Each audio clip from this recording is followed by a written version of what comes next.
passada, a gente observou que as funções de Green renormalizadas, elas exibem uma dependência num parâmetro massivo, né? Esse parâmetro massivo, ele é sempre inserido devido à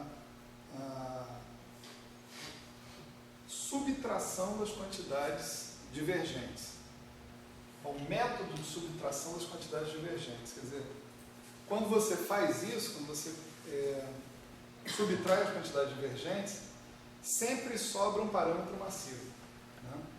Isso tem um significado mais profundo, né? Assim, isso significa que o processo de renormalizar uma teoria, seja ela qual for, sempre faz com que a invariância de escala da sua teoria seja quebrada, que você introduza uma escala no nível quântico, né? Você sempre tem uma anomalia, nesse caso, uma anomalia na simetria, que pega a simetria de dilatações, tipicamente, né? Para você ter simetria de dilatações, é preciso que a sua teoria não dependa de nenhum comprimento específico, nenhum parâmetro de comprimento específico, né? Se você tiver uma massa dentro da sua teoria, uma massa, por exemplo, né, uma massa implica, dinamicamente, que você vai ter um potencial que decresce com a distância e que tem um raio efetivo, tem uma distância efetiva, que é proporcional, não, essa distância efetiva, quer dizer, o lugar no espaço aonde o seu potencial cai a 1 sobre E do valor dele na origem, etc. e tal, essa distância da origem é da ordem de 1 sobre essa massa que você tem no seu... Quer dizer, a presença de uma massa introduz um comprimento efetivo dentro do seu problema. E se você tem um comprimento, um parâmetro de comprimento dentro do seu problema, você deixa de ter simetria de dilatações, né? E quando você dilata a sua teoria, o seu parâmetro não dilata junto, entende? Você dilata os pontos do espaço-tempo, mas seu parâmetro não dilata junto. Então, a física que você tem numa escala é diferente da física que você tem na outra. Então, essa simetria de dilatações sendo rompida, você tem... o rompimento dela está associado a você ter a presença de um parâmetro massivo na sua teoria. Aí o que está sendo dito aqui é o seguinte: suponha que você comece com uma teoria de campo que não tenha massa, que esteja associada a, por exemplo, um campo escalar sem massa, coisas desse tipo. Mesmo que você comece com isso, o processo de renormalizar a sua teoria, de subtrair as divergências, vai gerar uma escala de massa no contexto quântico, né? E ao gerar essa escala de massa, vai quebrar essa simetria de dilatações, tá?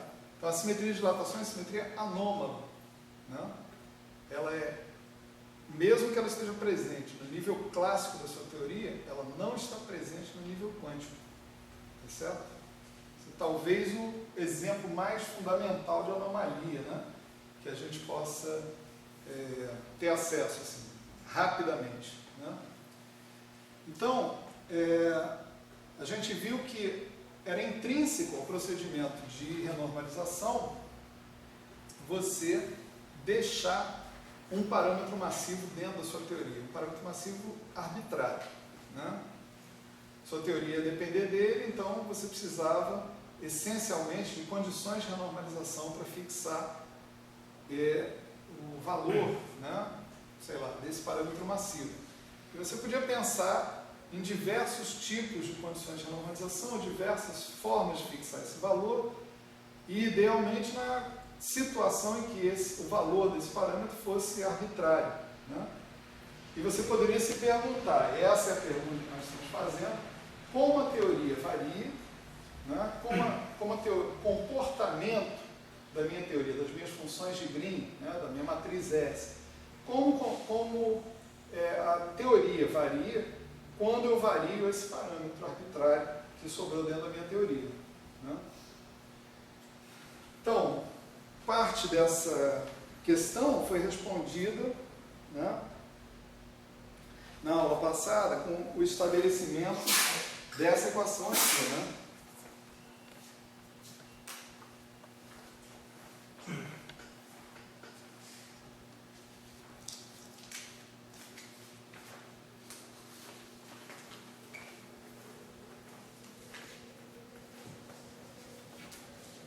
esse mi de ronde de mi, né, refere-se à dependência explícita, né, no parâmetro mi. É o que você olha e vê explicitamente aparecendo. E isso vai estar aplicado, eu vou escrever no final, numa função de Green de n pontos renormalizada, certo? Renormalizada. Mais beta de alfa, de alfa. É claro que aqui nós estamos supondo que alfa é um alfa de mi, tá certo? Alfa é o parâmetro renormalizado da sua teoria. Como é que ele veio a depender de mi? Através das condições de renormalização, tá certo? Então, quando você subtrai as suas divergências e define o valor da tua constante de acoplamento, você faz isso através de uma condição de renormalização. Você diz, por exemplo, que a função de 4 pontos definida num certo ponto específico que você escolheu é a constante de acoplamento físico, por exemplo. Né? Então, em geral, a tua constante de acoplamento, se você variar esse mi, você vai variar a definição da sua constante de acoplamento. Né? Então, quando você fala d de alfa, você está pensando, alfa é um alfa de mi e eu estou variando o alfa em função de mi. Né? Então, isso aqui é a dependência em relação à variação explícita em mi, e essa é a dependência da função de Green, né? A variação da função de Green em relação à dependência implícita através de alfa. Tem outros parâmetros que são colocados na jogada, né? Esse é o parâmetro de calibre, né? O parâmetro que aparece em termos de fixação de calibre. Né?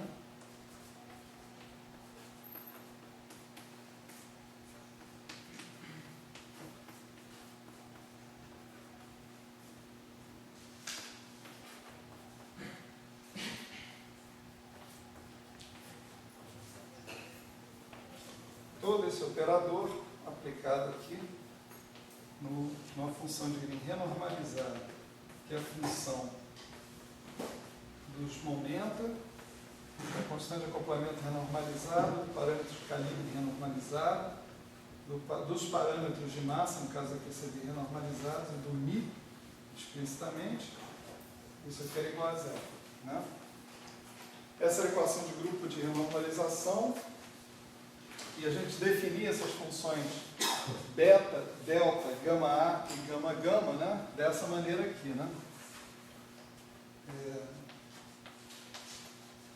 O beta dava conta da dependência do alfa em mi. Talvez seja melhor falar logo do parâmetro XA, né? XA faz um papel do parâmetro que mede a massa, né? Ele mede a massa em unidades de mi.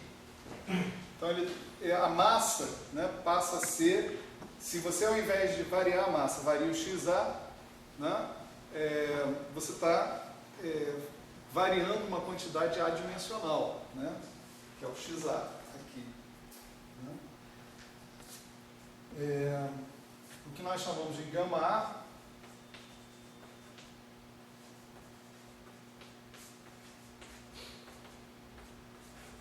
é isso aqui é tudo definição, né?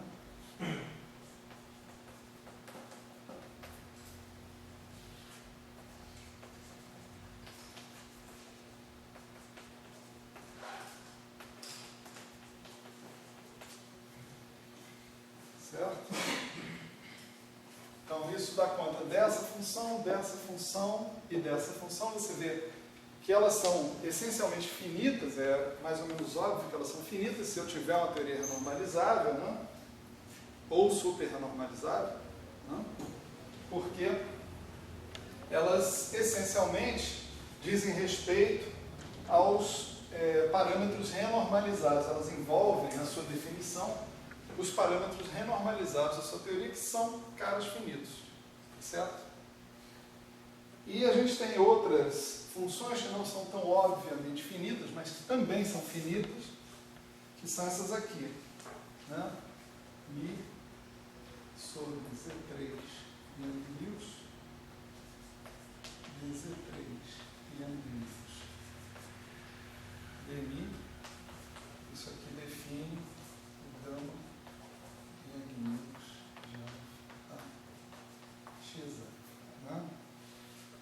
Mi sobre Z2F dZ2F dmi define gama F alfa a xa e o Mi sobre Z3 tio dZ3 tio dmi é o gama tio de alfa a xa. Z3N1000, Z2F, Z3 tio são os constantes de renormalização básicas aqui da nossa teoria, né? Elas renormalizam os campos, né, de Young-Mills, os campos fermiônicos e os campos de fantasmas, essencialmente. A gente pode escolher essas três constantes como sendo as constantes independentes e expressar todas as outras constantes que aparecerem na teoria em função delas, né? E é possível a gente mostrar que essas quantidades, gama Young-Mills, gama F, gama tio, são quantidades finitas também, tá certo? São funções finitas bem definidas. O que nós chamamos de gama-gama, né,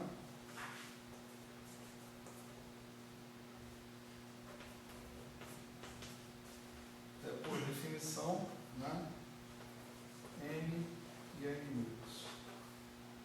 Gama Young-Mills mais NF.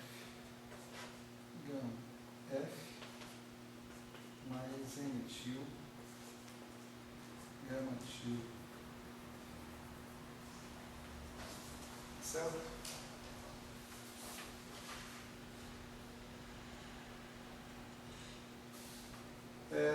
A origem desses caras aí vem do seguinte, né?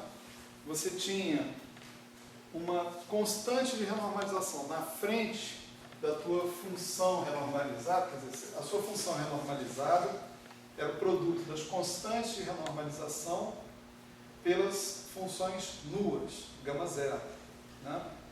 O gama zero em si não depende do Mi. Você podia escrever que Mi dV do gama zero é zero. Mas os Zs renormalizados, em princípio, dependiam. Então, você tem um conjunto de Zs para cada campo, para cada conjunto de campos que está envolvido na obtenção de uma função de Green irredutível a uma partícula, né?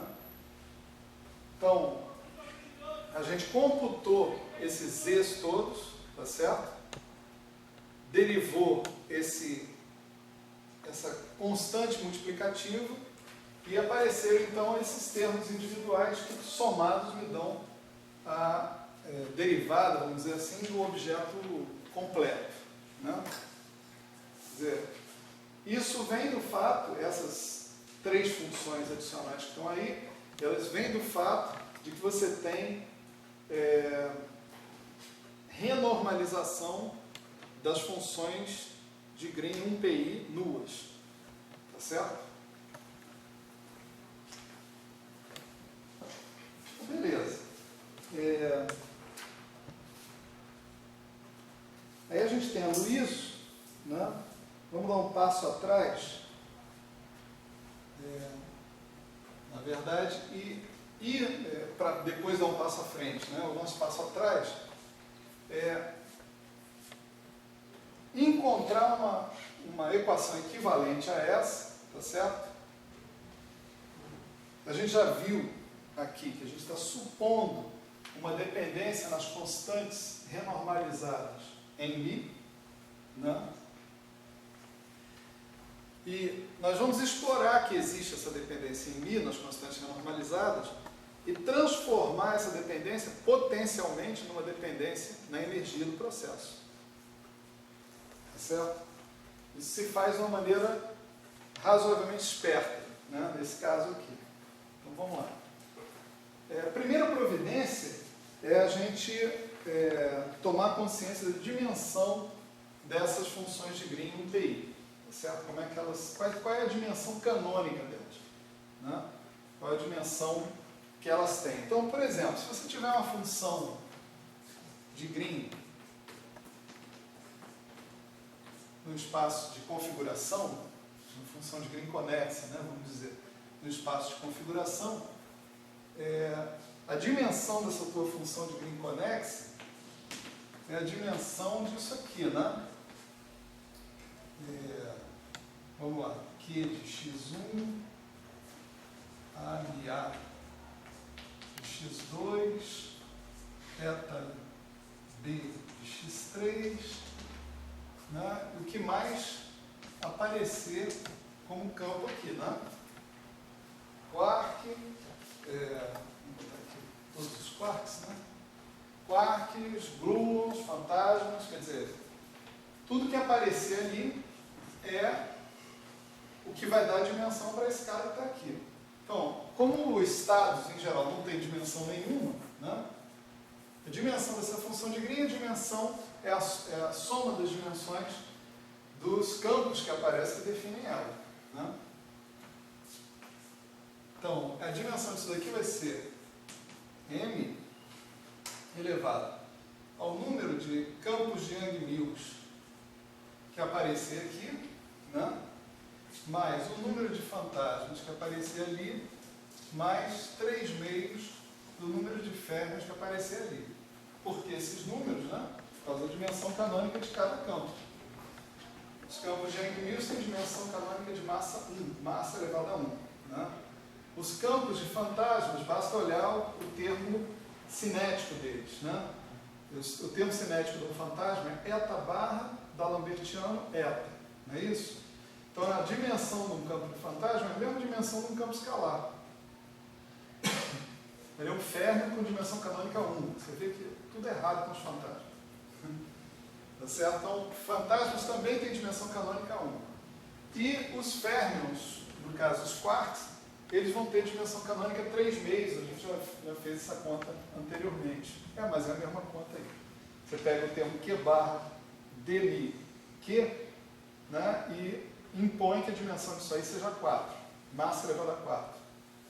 Você impondo isso, você vai ver que sobra a dimensão de cada quark como sendo 3 meios. Então, esse N Yang-Mills, N-til e NF são o número de campos de Yang-Mills que você vai encontrar aqui, o número de fantasmas que você vai encontrar aqui, o número de quarks que você vai encontrar aqui. Mas isso corresponde também ao número de pernas externas, né, de campos de Yang-Mills, de fantasmas e de quarks que você tem na sua função. Tá certo?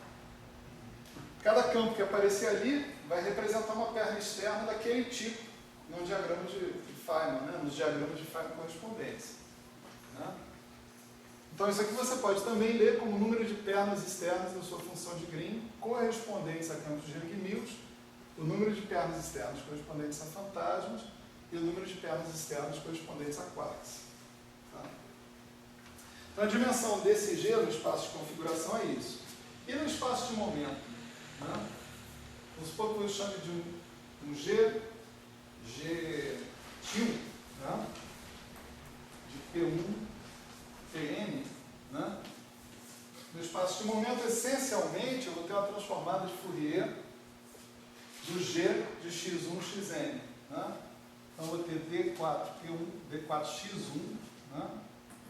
D4xn, exponencial de menos i ou de i, P1x1, exponencial de i, Pn, xn, e aqui eu vou ter o G de x1, xn.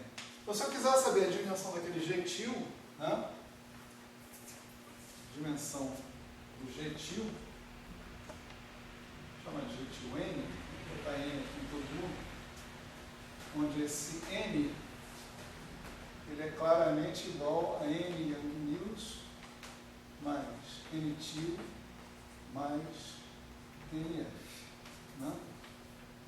A dimensão do nosso G til N, então, isso aqui é adimensional, cada uma dessas exponenciais é adimensional.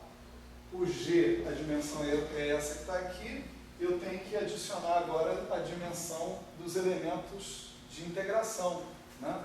Cada elemento de integração desse a dimensão deles é massa elevada a menos 4. Né? Porque cada um deles é distância elevada a quarta. Então, em unidades de massa, que é o que a gente está fazendo, é massa menos 4. Então, aqui eu tenho massa elevada a menos 4m, né, vezes a dimensão da outra função de Green lá, que é n Young-Mills mais n til mais 3 meios de nf. Agora vamos lembrar que o n é aquilo que está ali, ó, n Young-Mills mais n til mais nf. Né? Então, juntando as duas coisas, isso vai ficar n elevado a menos 3 n Young-Mills menos 3 n til, né? Menos 5 meios de nf. Tá certo? Estou usando que n é igual a isso aqui. E aí subtrai as coisas.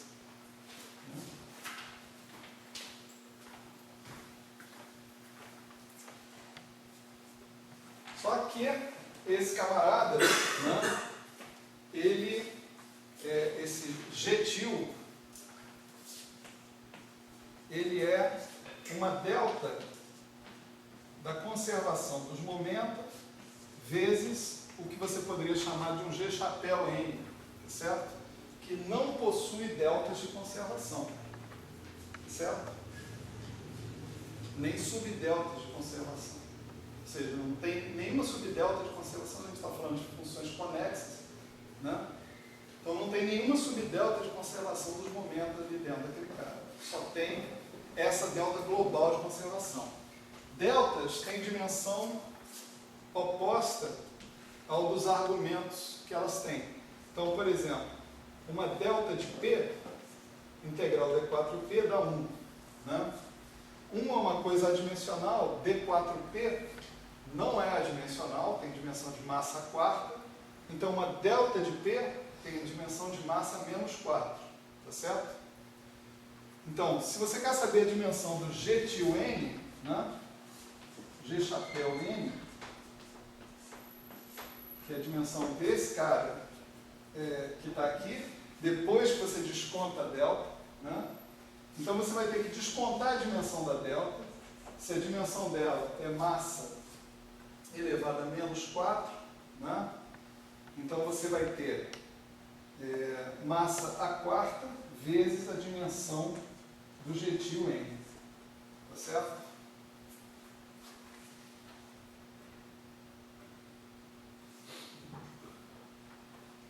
Portanto, a dimensão do G-chapéu, né, vai ser massa elevada a 4 menos 3 n Young-Mills menos 3 n til menos 5 meios de nf.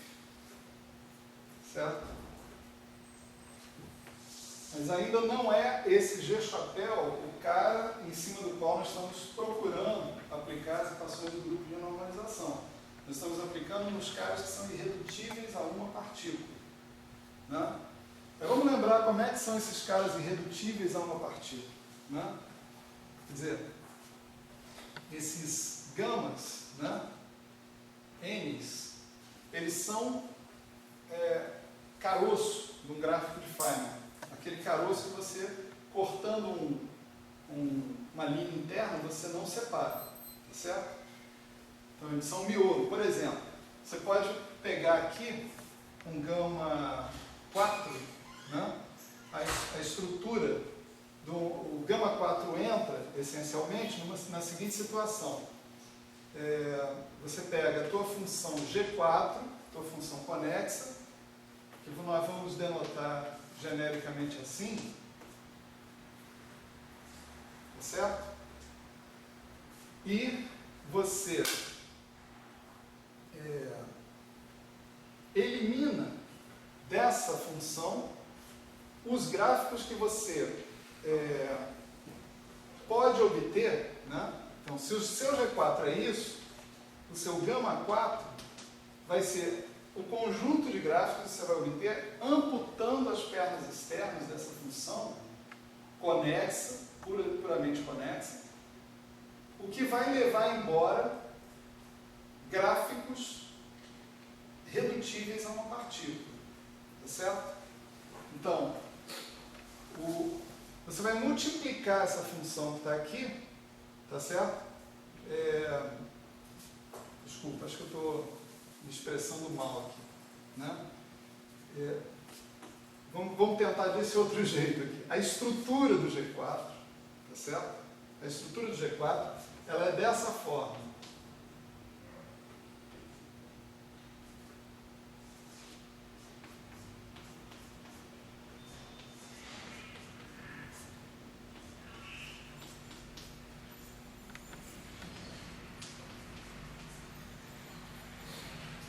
Certo?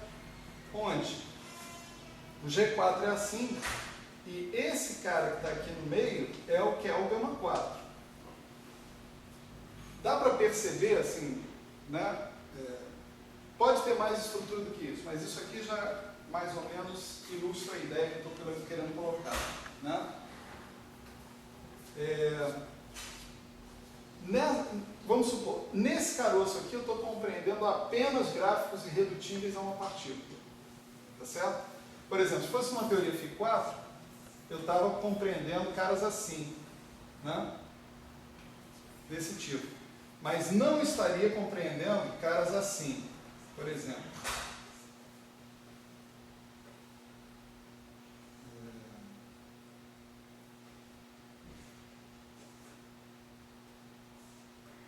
Esse aqui é φ3, esse aqui não vale.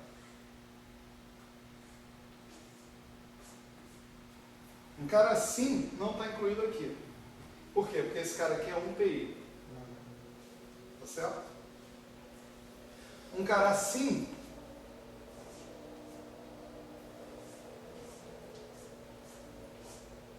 está incluído no G4, mas quando eu multiplicar, tipo assim, ele é um dos elementos aqui desse camarada que está aqui, do G2. Tá certo? Quer dizer, esse cara daqui, esse gráfico aqui, está contido dentro dessa estrutura, onde esse propagador que está aqui é um elemento, é um propagador completo, né? Conexo. Não necessariamente a parte só irredutível a uma partícula, é uma coisa conexa completa. Por exemplo, gráficos assim estão contidos aqui dentro desse esquema. Sei lá. Vamos continuar no nosso camarada. Esse aqui é irredutível, não é irredutível a uma partícula, mas isso está contido aqui, dentro desse cara. Então, o que eu espero ter mostrado para vocês, pelo menos mais ou menos, é que a estrutura do G4 é função de Green conexa de 4 pontos, tá certo? Ela pode ser completamente obtida, nós estamos aqui dando um exemplo da teoria φ4, né? Pode ser completamente obtida olhando para essa estrutura aqui, propagador conexo completo, né? E aqui, função de Green irredutível a uma partícula. Tá? Essa é toda a estrutura do G4 conexo. Na verdade, ainda tem mais uma, né? Que é uma coisa assim. Que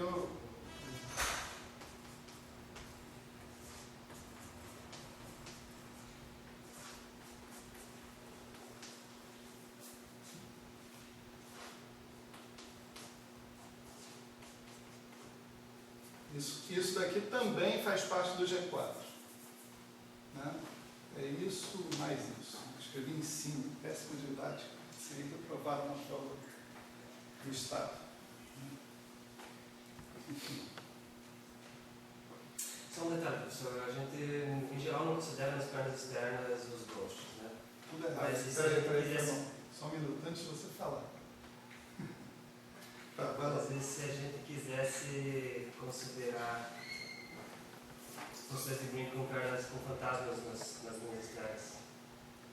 Não, a gente considera para efeitos de renormalização. Por quê? Porque essas funções de Green aparecem como subgráficos dentro dos seus gráficos de Feynman. Então, para efeito de renormalização, você vê aqui, olha, a gente está considerando ghosts aqui no meio do cara. Se eu não levar esses caras em consideração, se eu não renormalizar as funções de Green que estão onde esses caras estão envolvidos, eu não vou ter todos os gráficos da minha teoria finitos. Agora, do ponto de vista físico, né, assim, tipo assim, você quer calcular uma amplitude de espalhamento, né? Então, praticamente, você nunca coloca os seus ghosts na jogada, né? Eu estava pensando na determinação da dimensão de massa ali, de considerar. E, na verdade, a gente vai só tirar um termo aqui correspondendo ao propagador cosmósico, os fermes, vai descontar isso, a gente vai obter a dimensão dos gamas. No final do dia, é isso que a gente vai fazer. É aí que eu quero chegar. Quando entra os fantasmas, você vai ter que considerar os fantasmas na hora de calcular. Tipo, sim, você tem que considerar. Eu estou considerando que eu tenho pernas de fantasmas aqui também. Ó.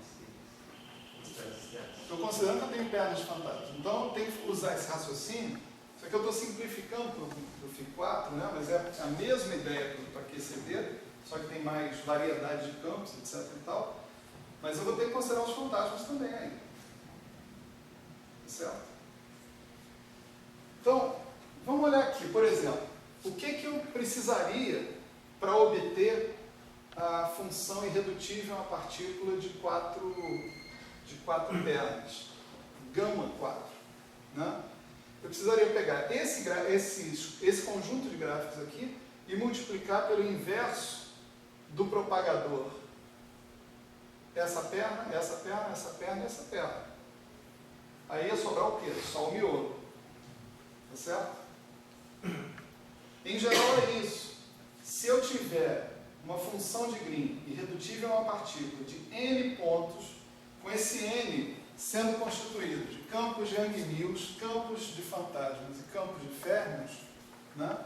O que eu tenho que fazer é pegar a minha função de Green conexa e multiplicar pelo inverso do propagador conexo.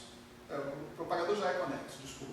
Pelo inverso do propagador de cada uma das pernas externas. Então, se eu tenho uma perna externa fermiônica, eu tenho que multiplicar pelo inverso do propagador fermiônico. Se eu tenho uma perna externa de Yang-Mills, eu tenho que multiplicar pelo propagador inverso de Yang-Mills. Se eu tenho uma perna externa de fantasma, eu tenho que multiplicar para a perna externa por um propagador inverso de fantasma, e assim por diante. O que sobrar da multiplicação por esse propagador completo é a função irredutível a uma partícula. Fala, Rodrigo. Não está gostando disso? Fala. Fala, cara. Não, estou pensando. Eu ia fazer uma pergunta, mas você falou o que eu ia te perguntar, então. Então, estou adivinhando. Não, mas sério mesmo. Se tiver algum problema, pode falar. Não tem problema. Né? Isso porque nós estamos querendo fazer essa análise da dimensão canônica das funções de Green irredutíveis a uma partícula. Então, a gente começou com a função de Green conexa no espaço de configuração, aquela que a gente obtém fazendo derivadas funcionais, funcional gerador, tarará, né? Aí fomos para transformar de Fourier dela. Para transformar de Fourier dela, nós descontamos a delta, que aparece aqui na frente, tá certo?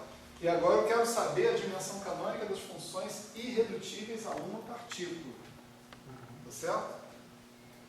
Então, a dimensão dela eu posso obter da dimensão dessa função G chapéu, né, n que está aqui, fazendo esse procedimento, pegando a função de Green conexa de n pontos e multiplicando pelo número de propagadores inversos de Yang-Mills correspondente ao número de pernas externas de Yang-Mills que eu tiver.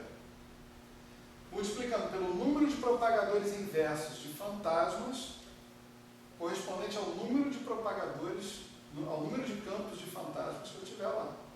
E ao número de pernas externas fermiônicas correspondentes ao número de pernas de campos fermiônicos. Então, para saber a dimensão, o que eu tenho que saber? Eu tenho que saber a dimensão desses propagadores. Esses propagadores estão aqui, a dimensão deles é só você faz todos os caras iguais a 0 e faz esse n igual a 2, esse nt igual a 2, esse nf igual a 2. Né? Tá certo? Por exemplo, a dimensão do propagador de Yang-Mills, né, vai ser n elevado a 2, né, o número de campos de Yang-Mills são 2 no propagador. É o propagador completo. Né? A dimensão do campo do propagador associado com os fantasmas vai ser massa elevada a 2 também, por causa da dimensão dos fantasmas, que é 2. A dimensão do propagador associado aos férmions vai ser massa elevada a 3, porque eu preciso de 2 campos fermiônicos, tá certo? Então NF é 2, 3 meio vezes 2, 3, tá certo? Então o que eu tenho que fazer? Eu tenho que pegar agora esse G chapéu N e multiplicar por N elevado a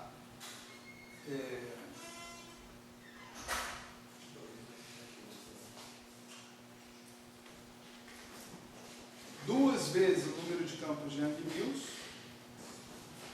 é isso? Menos 2, é o inverso. Menos 2. Menos 2. Menos 2 vezes o número de campos de Yang-Mills. Esse menos 2 não está legal, não. O que eu olhei aqui?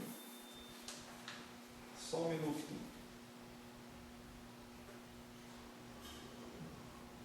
Então, gama vai ser o G multiplicado pelos inversos dos propagadores. Os inversos dos propagadores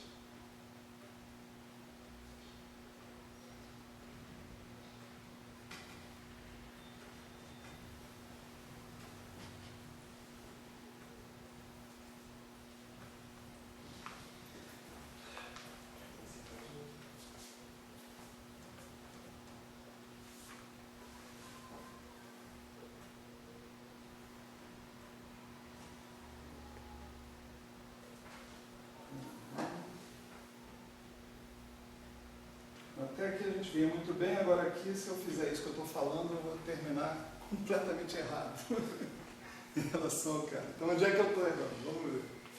Calma lá. Não me filme agora, que vai ser uma cena constrangedora para quem estiver assistindo. Estou brincando, pode filmar, não tem problema.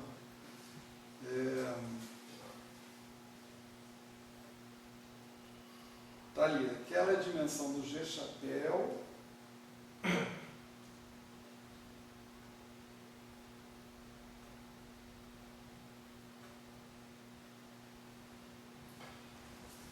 Mas o que está estranho? É o resultado final que você não está vendo ainda. Mas agora, você acha que O que está estranho é que eu teria que... Professor, você não tem algo estranho já desde o começo, lá no G? Ele está com massa, ele está com potências positivas de massa. Ele não deveria ser potências negativas de massa no G? A função de Green? Por quê? Porque quando você aplica um operador sobre ele, tem que dar o delta, certo? Sim. A Não, mudança peraí. Isso é para o G2. Certo, estou pensando no G2. Isso é para o G2. Esse é o caso pode para o G2. E o delta, lembra que o delta tem dimensão. Ah, o delta tem dimensão, tá O certo. delta tem dimensão. O delta não é um cara adimensional, não. Tá certo. O delta de x, ele tem dimensão de massa elevada a 4. Né? E o delta de P tem dimensão de massa elevada a menos 4. Tá certo, tá certo. Quer dizer, os GNs não satisfazem equações tão simples assim. Né? Vamos ver. Quer dizer, hoje, quando eu ensaiei isso lá na minha sala sozinho, estava dando tudo certo. Cara. Agora, como é que o negócio não dá certo agora?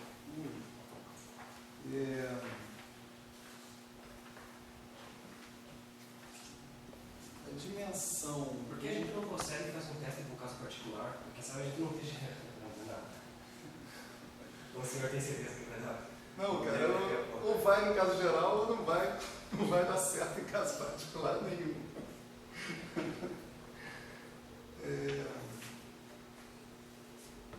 O que eu tenho que multiplicar aqui é pelo seguinte. Peraí, vamos bem devagar. Isso é o que aparece na matriz S, aliás. Exatamente. São esses caras, são os gama-Ns.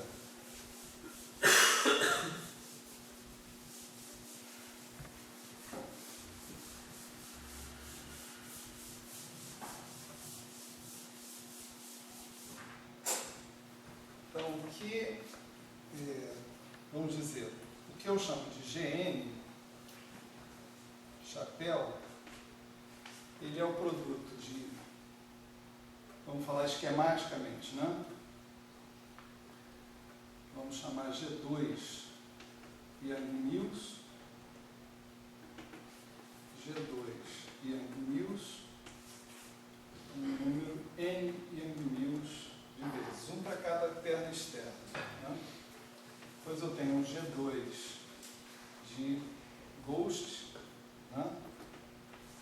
G2 de Ghost, um número N tilde vezes, um G2 de Quark, G2 de Quark, um número NF de vezes. Né? Isso tudo multiplicado. Claro que aí tem integrais, então é uma fórmula mais complicada, mas esquematicamente a gente só está precisando da dimensão, então é isso que aparece. E isso aqui aparece o gama N, né? Que é o cara que a gente quer saber a dimensão. Essas dimensões estão no espaço do momento, quando a gente vai ampliar o negócio. A função de momento tem dimensão diferente no espaço do momento.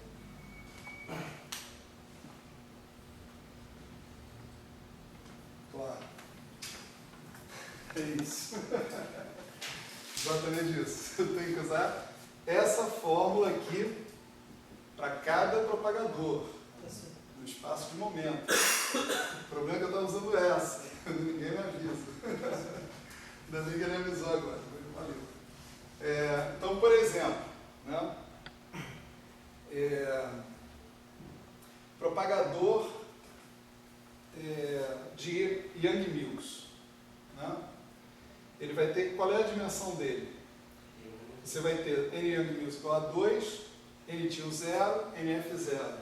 Então você vai ter 4 menos 3 vezes 2, menos 6. Massa elevado a menos 6. Né? Isso. Menos 2. Menos 2. Né? Então se eu pegar o gama N, dimensão, né? o gama N, perdão, né?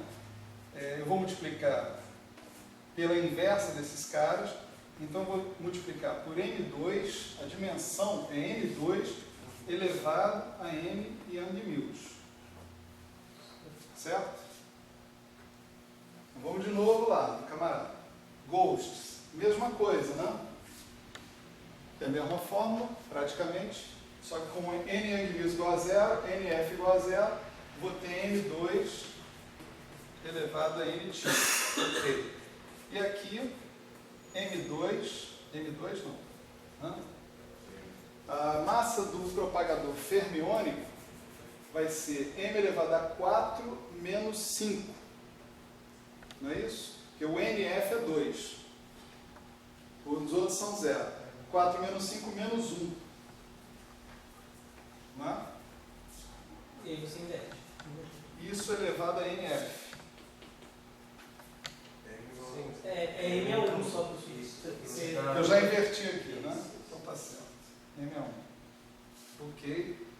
E agora você tem a dimensão do G chapéu M. Ufa. Vamos ver se funciona agora.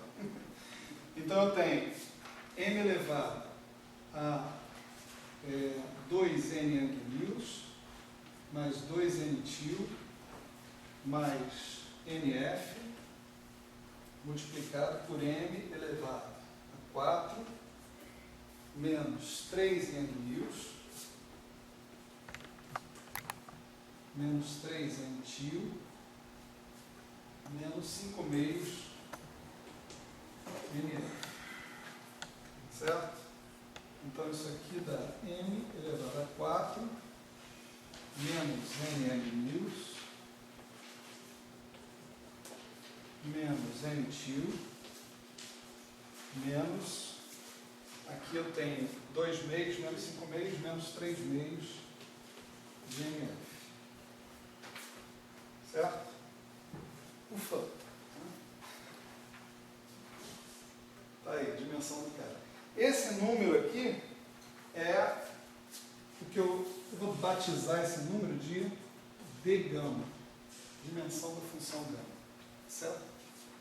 É a dimensão canônica de massa da função irredutível a uma partícula de n pontos. Maravilha. Deixa eu corrigir um negócio aqui, porque eu tinha feito uma cagada.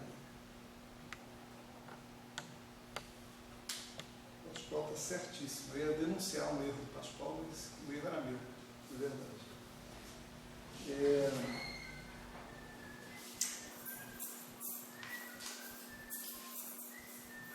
Ok. Então agora, vamos fazer o que eu mais ou menos tinha prometido para vocês, né? Vamos tentar traduzir essa variação em μ que a gente identificou na constante de acoplamento, no parâmetro de gauge, nas massas, né? Traduzir essa variação em μ numa variação da escala de energia do nosso processo. Isso a gente consegue resolvendo a equação do grupo de renormalização. Tá certo? Como é que vai ser essa história? Professor, só uma vez, por que você teve que separar a parte dos deltas mesmo, do G-til para o G-chapéu? Por que eu tive que separar? Sim. Bom, eu não tive que separar, né? É que a estrutura do G-til conexo, né, da função de Green conexa, é assim. Você sempre tem uma delta vezes o G-chapéu. Agora, a dimensão da delta, ela não tem nada de dinâmico aqui dentro da história, entende? Então,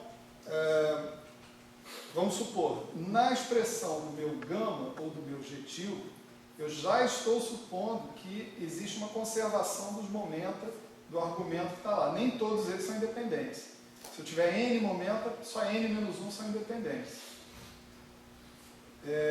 E é esse... Por exemplo, isso é bem importante, né? Essa delta que está aparecendo ali, ela não vai aparecer nas minhas amplitudes de espalhamento. Tá certo? Eu tenho toda uma tecnologia para lidar com essa delta. Bom, peraí, deixa eu retroceder mais um pouco. Com as funções de Green, né? Com as funções de Green conexas, em princípio eu vou montar a matriz S. Né? A matriz S é essencialmente proporcional a essas funções de Green conexas. Essencialmente. Né? Tem mais alguns detalhes e tal, matemáticos, mas o que você vai obter como resultado final é uma espécie de proporcionalidade a essas funções no espaço de momento. Bom, se elas são proporcionais e se essas funções G-til são proporcionais a essa delta, quando você for calcular a probabilidade associada com o seu processo, você vai se deparar com uma delta ao quadrado. Tá certo? Como é que você lida com isso? Tem várias maneiras de lidar com isso. Tem uma maneira axiomática de lidar com isso, dizer o seguinte: bom, a matriz S, né, vista como amplitude e probabilidade, né, é uma coisa irreal. Por quê? Porque ela parte de uma situação em que os momentos das partículas no estado inicial e os momentos das partículas no estado final estão completamente, exatamente bem determinados. Isso não existe, porque momento é uma variável contínua. Né? Então o que você tem que fazer? Você tem que fazer um smearing, né? Você tem que fazer pacotes de onda, né, dos seus estados iniciais. E o cara que você vai elevar ao quadrado, o módulo ao quadrado, é o módulo ao quadrado desse negócio gigantesco com essas funções de smearing aí. Né? Você pode fazer isso. Em princípio pode, daria certo, etc. E tal. Mas você pode fazer uma coisa mais simples. Você pode pegar o seu sistema e colocar numa caixa. Quando você coloca o seu sistema numa caixa, suas deltas de Dirac viram deltas de Kronecker. Né? Seus momentos contínuos viram momentos discretos. Aí você pode tratar esses seus momentos. Né? E o resultado desse tratamento é o aparecimento de uma série de fatores de volume. Tá certo? Que, obviamente, quando você trabalhar o seu volume e mandar ele para infinito, vão gerar singularidades, né, nas suas amplitudes. E aí é que começa o trabalho interessante. O trabalho interessante é o trabalho de definir quantidades fisicamente mensuráveis. As quantidades fisicamente mensuráveis são, por exemplo, uma taxa de decaimento, uma seção de choque. de duas partículas, né, de colisão de duas partículas, uma outra seção de choque de colisão de 3 partículas, seção de choque de colisão de 4 partículas, se for o caso. Né?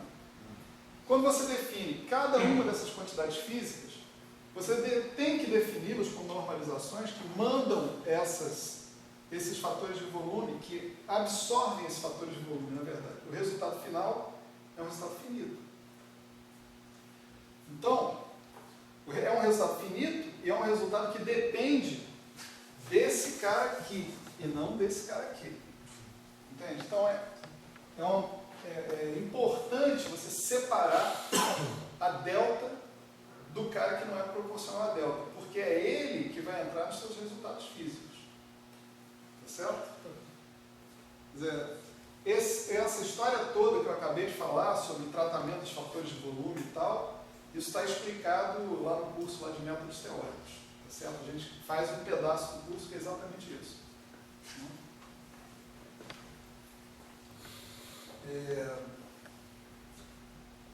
Tá, e onde é que eu estava mesmo? Certo.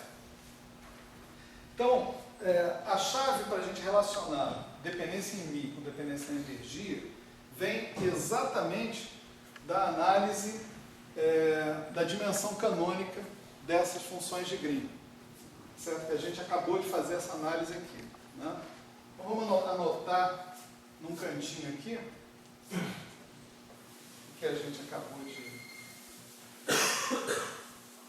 encontrar, que a dimensão de gama, né, é igual a 4 menos N menos menos N menos 3 vezes GNF, né?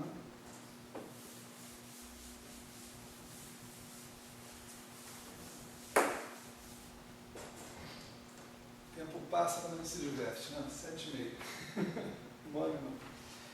Bom, e aí, já que o gama R, né, ele tem essa dimensão canônica, né, esse fator tem essa dimensão de massa, você pode imaginar o gama R da seguinte maneira, como o que aconteceria com o gama R se você resolvesse explicitar a dimensão de massa dele. Né?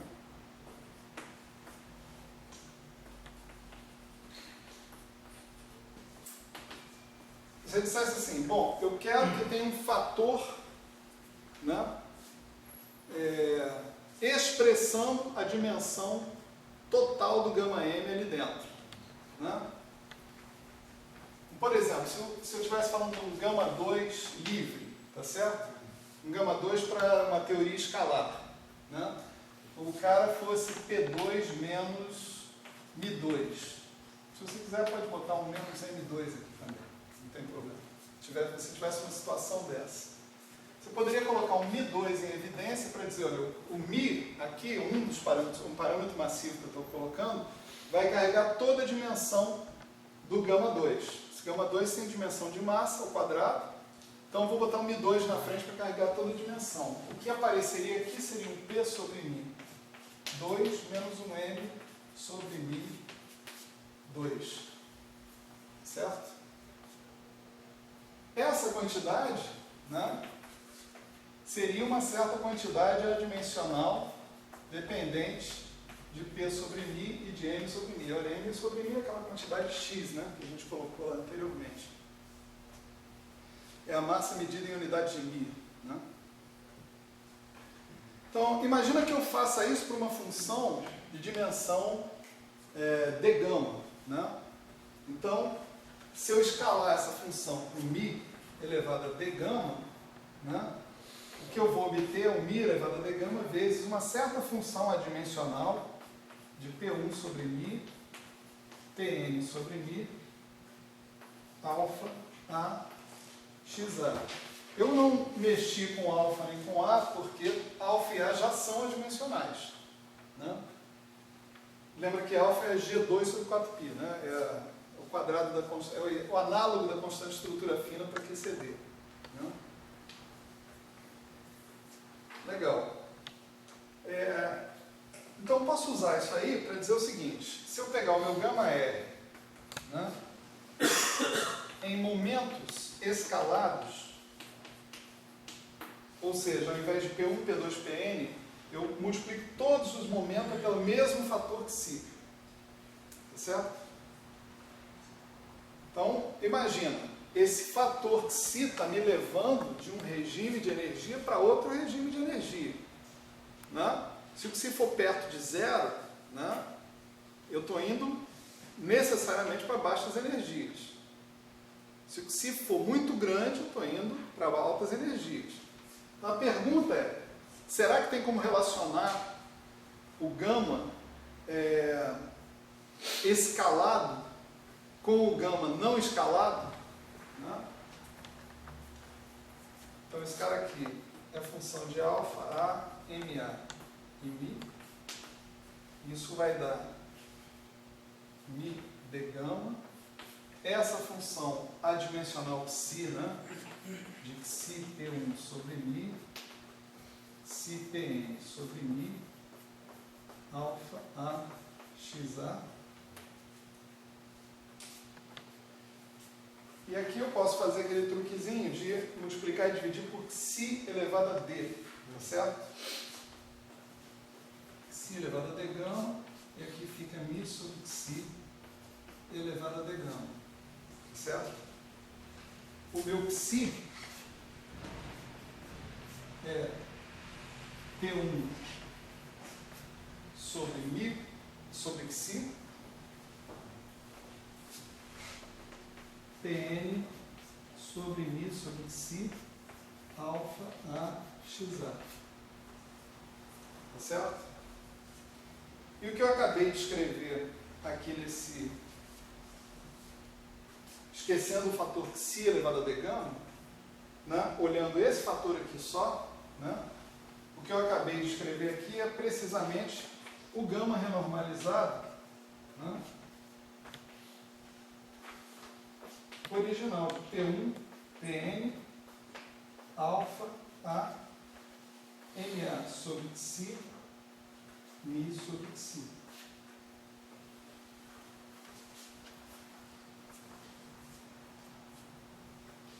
Então eu tenho um comportamento desse tipo, né, que é um comportamento que vem pura e simplesmente de uma análise dimensional. Mais nada. Ninguém está falando em mecânica quântica, em teoria de campos, em nada aqui. Está só fazendo análise dimensional. Tá certo? Agora, eu posso pegar e aplicar um psi d de psi nessa fórmula. Tá certo? De um lado e do outro. Vamos lá. Saúde.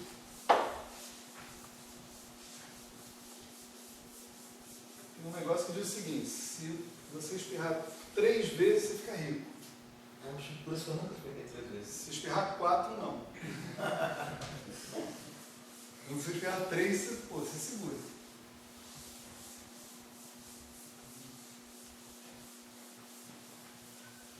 Eu também nunca espirrei 3 vezes, eu sempre conto. Ou eu paro no 2, ou eu chego em 4. Isso é uma merda. Deixa eu contar. Então, se eu calcular psi d de psi, né, do gama renormalizado, de psi P1, psi Pn, alfa A Ma, Mi, né, eu posso usar essa representação aqui do cara, tá certo? Então, isso vai me dar d gama. Você vê, quando eu aplicar o psi d de psi no psi d gama, vai cair d gama, psi elevado a d gama menos 1, o psi que eu multipliquei vai reformar a potência d gama. Né? Então, d gama menos, né? Onde tem mais dependência em Mi? Tem dependência em psi. Tem dependência em psi aqui, onde tem o Mi. Tem dependência em psi aqui, onde tem o Ma. Tá certo? Então, eu vou ter Mi dentro de Mi, né? E XA dentro de XA.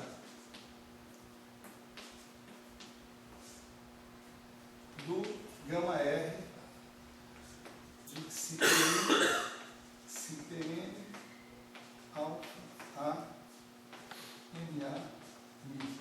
Aqui eu usei que MA DDMA é a mesma coisa que XA DDXA, que a gente viu na aula passada, né, no final da aula passada.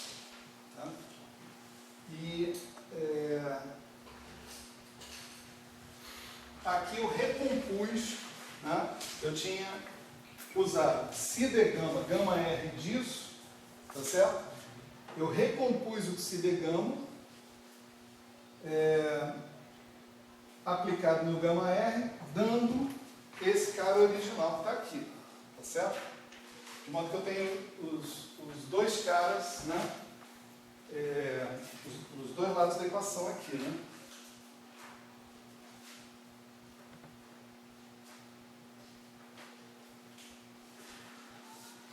Então, se você voltar, né, todo mundo aqui para o primeiro lado da tua equação, você vai ter obtido essa equação aqui, ó, psi d de psi mais somatória em A, xa d de xa mais mi d de mi menos d gama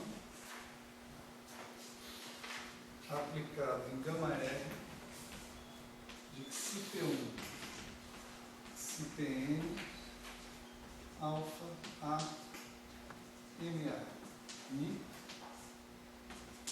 igual a zero. Essa equação, diferente da equação do grupo de normalização, né, ela é uma equação obtida só por análise dimensional, certo? A gente verificou o comportamento dimensional do gama R, né, fez um escalonamento, né, e fez uma derivada do cara. Quer dizer, essa equação eu posso obter para qualquer função, não interessa se eu estou interpretando ela como o que vai variar o d gama, né? Qual é a dimensão canônica dessa função. Né? Mas essa equação não é quântica, não é clássica, não é nada. Essa equação é de análise dimensional, mais nada. Aonde vai entrar a física vai ser aqui. Né? Implicitamente, eu estou variando a escala Mi, não é isso? Ao variar o psi.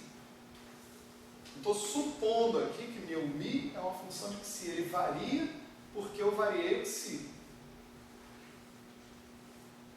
Não é? Quem é o cara que eu estou variando desde o início? É psi aqui, né? E ao invés de eu considerar o parâmetro Mi original, eu estou considerando um parâmetro variado Mi sobre psi, na função que está do outro lado. Né? Então, essa variação em Mi, né, eu sei a que ela é devida. Ela é devida a uma variação em psi. Por outro lado, eu sei que as variações em Mi são governadas pela equação do grupo de renormalização. Então, eu vou pegar esse Mi d de Mi, que está aparecendo aqui, que está aplicado ao gama R, tá certo? E vou substituir a variação, o Mi d de Mi que eu obtenho do grupo de renormalização, da equação do grupo de renormalização, que estava lá. Tá certo? Então, aqui é o momento onde entra a física de novo. É isso que se eu tivesse com o gama R uma função genérica, nesse momento eu parava e falava, não tenho mais o que fazer. Né? Acabou. Eu olho agora e identifico que o Mi varia porque o psi varia, mas a variação do Mi é governada pela equação do grupo de normalização. E aí eu substituo ela aqui. Né? Quando eu substituo ela aqui, eu obtenho isso aqui.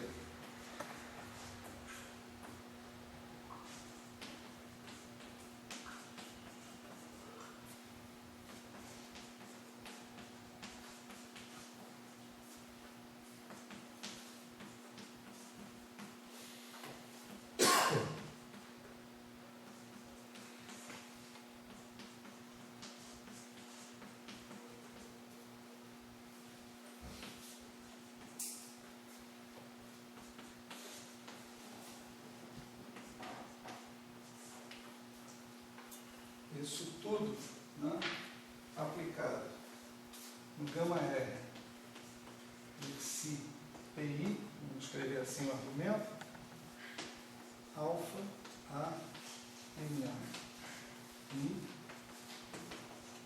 igual a zero, certo? O que eu fiz? Eu usei a equação do grupo de normalização, só isso.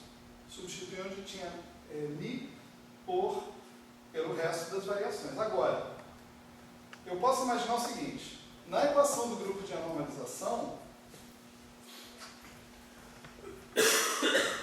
eu estou variando em relação a alfa, porque alfa depende de Mi, tá certo? Portanto, se Mi varia, alfa varia.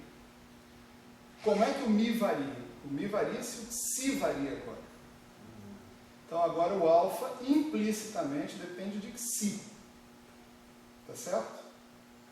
Então, todas essas funções, né, alfa, que eu estou variando em relação a ela, A, que eu estou variando em relação a ela, XA, que eu estou variando em relação a ele, né, estão variando porque eles dependem de Xi, e Xi, em tese, varia. É isso que eu estou procurando com essa equação diferencial. Variação em relação a Xi. Certo? Então, da agora em diante, nessa equação que está aqui, eu posso considerar esse alfa, esse A, esse MA, tá certo? Como funções de Xi. Certo?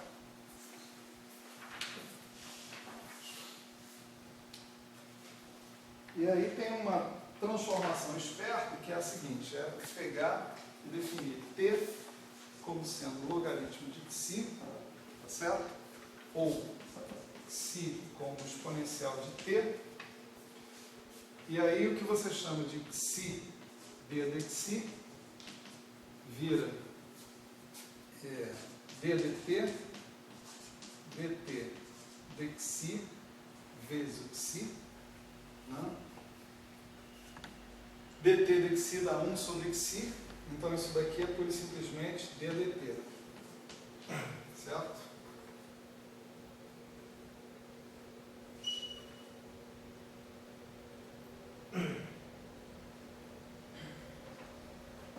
E aí você pode trocar esse Xi d de Xi simplesmente por d dt aqui, né?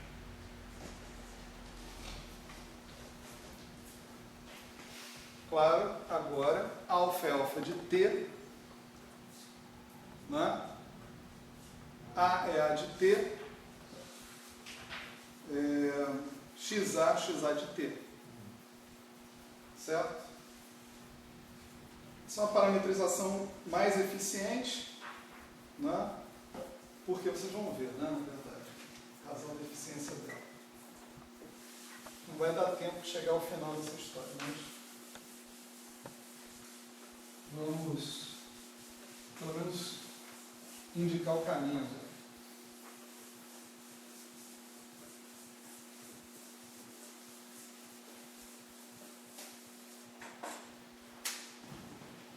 Então, as nossas equações, né, que definiam a função beta, a função delta, a função gama, né, os gama-As e a função gama-gama, né, elas se transformam nisso aqui, né, d alfa de t.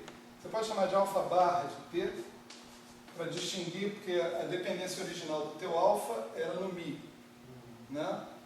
Então, se o Mi agora depende do Xi, o Xi depende do T, você tem uma dependência composta que você pode chamar de alfa barra, né? Que depende do T. Então, d alfa barra de T vai ser o alfa barra de T vezes o beta de alfa barra de T, A de T, x barra A de T. Né? Mesma coisa, d a barra de T, de T, é igual ao A barra de T, delta de alfa barra de T A de T, A barra de T, né? X barra A de T. E o dx barra A dt vai ser menos 1 mais gama A de alfa barra de T, A barra de T, X barra A de T, X barra A de T. Você vê que a gente deu uma atualizada na definição do X barra A de T, né, para incluir aquele termo de 1 que está aparecendo ali. Né? Certo? Esse 1 que está pintando aqui, ele vem daqui. Né? Ou seja, ele vem da análise da dimensão da função, pura e simplesmente, da análise dimensional. Né? Bom, aí vamos supor, né, que a gente conseguiu resolver essas equações. Né? Então eu sei que função é o alfa barra de t, eu sei que função é o a barra de t e sei que função é o x barra a de t. Suponhamos que a gente tenha conseguido fazer isso. Então, se a gente tiver resolvido essas equações, então a gente resolveu aquela equação que está lá. Essa é a ideia. Né? A gente pode escrever a solução daquela equação que está ali em termos das soluções que a gente encontrou para esses caras aqui. Tá?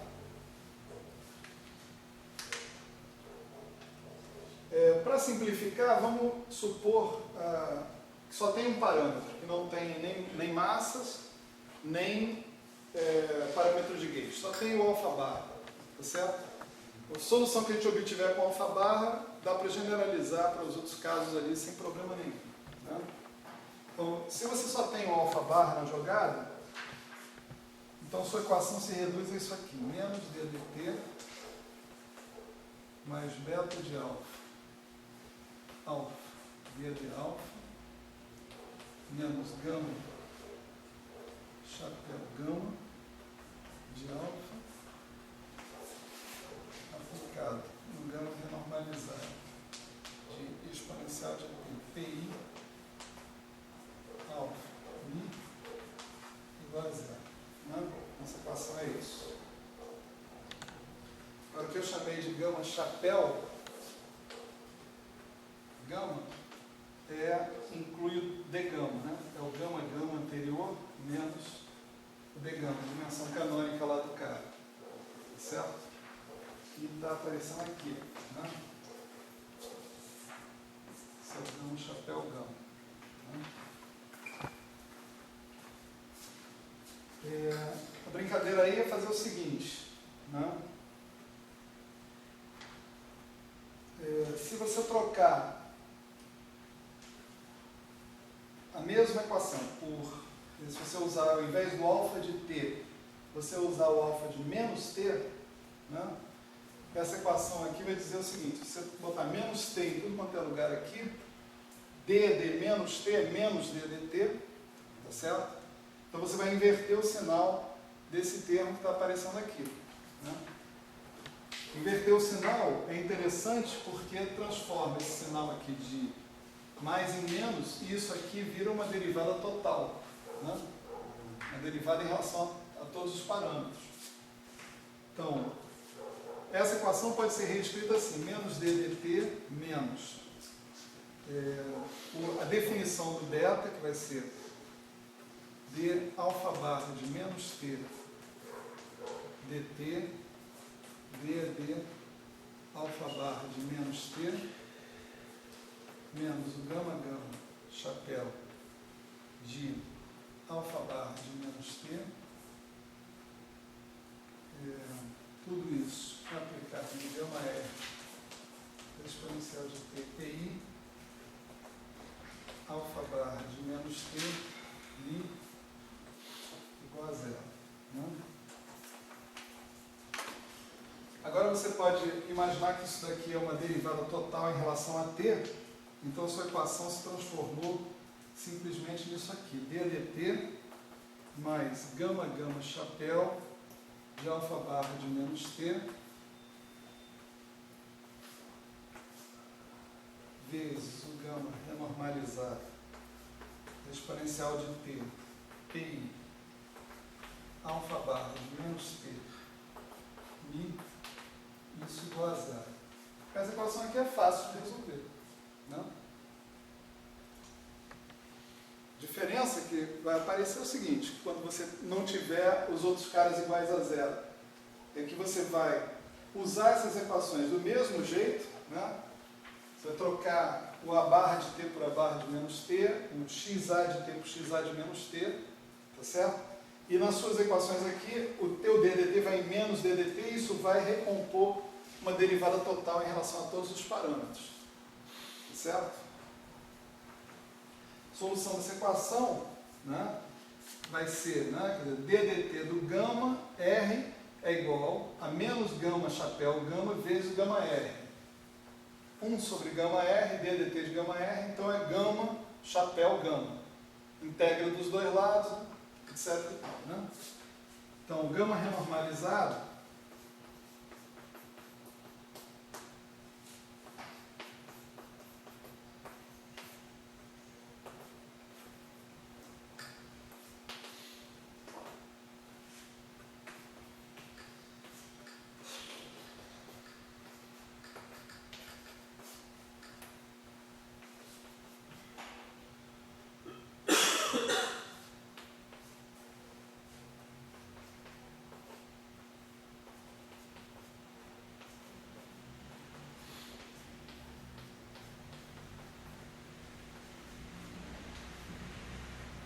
aqui tem alguns passinhos algébricos para fazer, mas isso envolve simplesmente aqui, o teu gama originalmente era a função do alfa barra de menos t, né?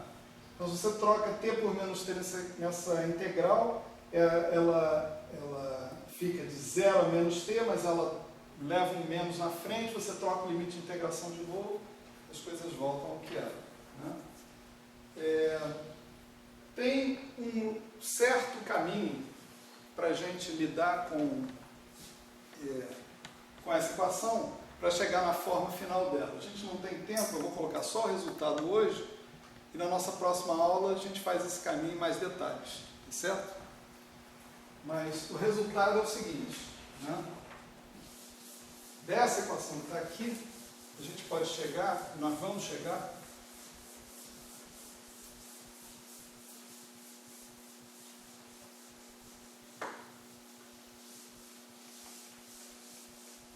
no seguinte.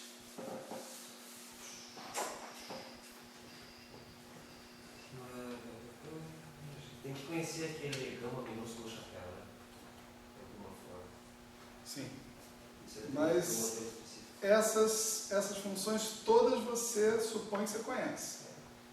Eu suponho que eu consegui calcular o beta, o delta, os gama-as e esse gama-chapéu. Tudo isso está calculado até tantos loops, né? Que parece um jogo de que tu acha que está fazendo um monte de coisa, mas é meio autoconsistente, digamos assim, parece uma roubada em algum momento, mas você tem que calcular esses gramas. Calcular. Qualquer modelo que existe na face da Terra, porque independente de qualquer assunção, se você fornece um grama, Isso, exatamente. Nós vamos calcular, a ideia que eu tenho pelo menos é essa. Que a gente pegue e faça essas contas, pelo menos assim, ou mostre como essas contas são feitas, né? Forneça os resultados, etc., e analise as soluções para o caso da QCD, né? Tipicamente. Nós pretendemos fazer isso. Mas nós temos limitações, atenção, né? Quer dizer, a gente não calcula essas funções exatamente, a gente só calcula perturbativamente, ou numa expansão em loops, ou em 1 sobre n, ou coisas assim, né?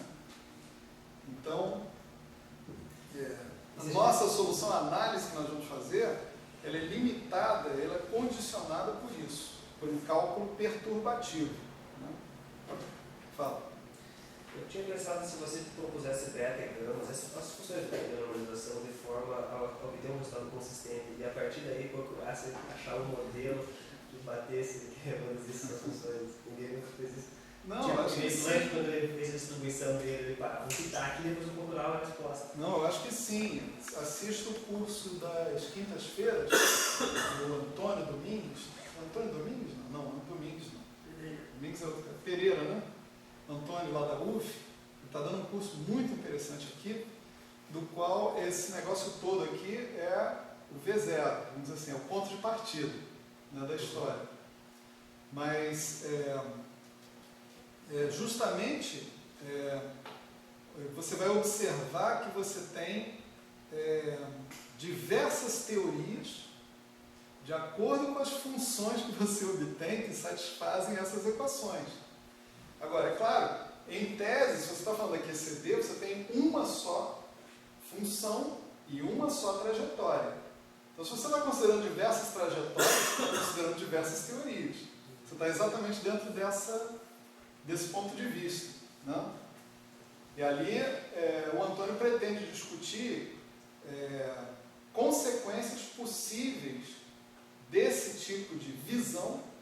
Essa é uma visão bem profícua hoje em dia, né? Para questões importantes como, por exemplo, a quantização da gravitação, né? A definição da gravitação como uma teoria finita, normalizada, do nível quântico, né? É bem interessante. Está sendo às quintas-feiras, propaganda aqui, quintas-feiras, 2 horas da tarde, 2 às 4. Lá em Você cima. está filmando? Hã? Lá em cima. Não, acho que é aqui. A primeira aula foi aqui, pelo menos. Eu não sei onde vão ser as próximas. Está filmando? Estão filmando. Está no Professor Global. Qual o nome do culto? Já está lá, é o último da lista. Asymptotic Safety, né? É uma organização do site. Alguma coisa de É alguma coisa funcional, né? abordar a introdução